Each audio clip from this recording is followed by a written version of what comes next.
So, Arsenal are sitting pretty at the top of the Premier League. But here's the thing. Winning the title, it isn't just about winning games. It's about survival. Right now, the club is feeling the squeeze from literally every angle. And the big question is, can they actually handle it? Let's break it down. Right, and that's the million-dollar question, isn't it? I mean, being the front-runner is one thing, but actually crossing that finish line first, that is a completely different beast. Everything that got them to this point is about to be tested in the final, most grueling months of the season. And it really is a pressure cooker. Think about it. Every single match is under a microscope, every decision gets scrutinized, and every point you drop feels like the end of the world. So let's get into what that pressure really looks like for Arsenal, both on and off the pitch. Okay, so first things first, let's talk about what's at stake here. That Premier League trophy is so close they can almost taste it, but being in pole position also means you have the most to lose. A 6-point lead. Now, that sounds pretty good, right? A nice little cushion. But in the Premier League, it's anything but safe. What it really does is paint a giant target on your back. Every other team is hunting you down, and a gap like that can disappear in just a couple of bad weeks. And that's the thing, The pressure isn't just from the teams chasing you. It's coming from the media, it's from the fans whose expectations are suddenly through the roof, and it's from the massive weight of the club's own history. It's a psychological battle just as much as it is a physical one. All right, so how does all this pressure actually show up on the field? Well, it takes the form of very real, tangible problems that can completely derail a season. And for Arsenal, it's starting with injuries and some major refereeing controversies. And this, right here, is always the first major hurdle for any team with title hopes. A long, hard season takes its toll. Injuries are going to happen. The real question is, does manager Mikel Arteta have enough quality on the bench to cope when his key players are out? I mean, just take a look at their defense. You've got crucial players like Hincapié and Calafiori sidelined with serious issues.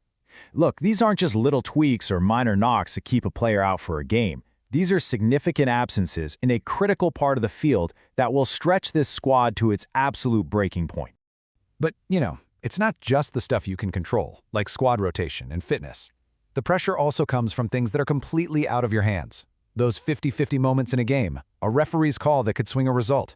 And lately, for Arsenal, it must feel like none of those calls are going their way.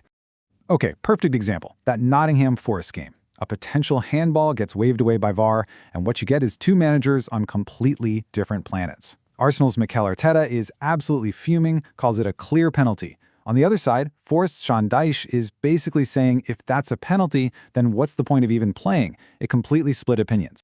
Yeah, and you can just feel the frustration coming from Arteta here. For him, it was obvious. That feeling, that you've been robbed of points by a decision you can't control, that adds a whole other layer of mental baggage to an already intense title race.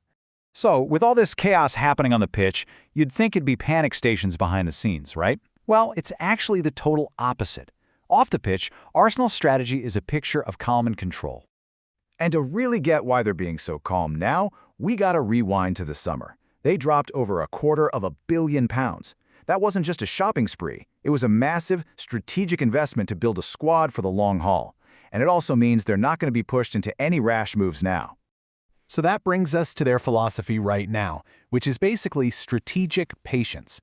They are doing everything they can to avoid panic buys, those last-minute, overpriced signings that rarely work out, especially in the notoriously difficult January transfer window. It's all about sticking to their long-term vision. And this is what that long-term vision actually looks like in practice. You've got exciting names like Arda Güler, Jeremy Jacques, and Kenan Yildiz on the club's radar, but these are seen as summer targets. See, the club isn't just thinking about this May, they're thinking about the next 2, 3, 4 seasons. It's a very calculated approach. So all of this, the pressure on the field, the patience off of it, it all comes down to one massive, high-stakes decision that is going to define the rest of Arsenal's season. It really is that simple. Does the sporting director Andrea Berta stick or twist? Option 1 is to stick. Trust the guys who got you this lead in the first place. Believe they have enough to get over the line. Option 2 is to twist. Take a gamble on a new signing. Hope they provide that immediate spark, but risk upsetting the team's chemistry. And hey, it's not just about who you bring in. You've got former England international Joe Cole making a great point here. There's also this building pressure to keep the current squad happy. When you have this much talent, tough decisions about who plays, who stays, and who goes, they're just around the corner. And that's what this all boils down to, really. Arsenal's patient, long-term strategy is smart, it's admirable, but when a Premier League title is this close, is that patience a stroke of genius, a sign of real strength, or is it just a massive, season-defining gamble that could blow up in their faces? Guess we'll find out come May.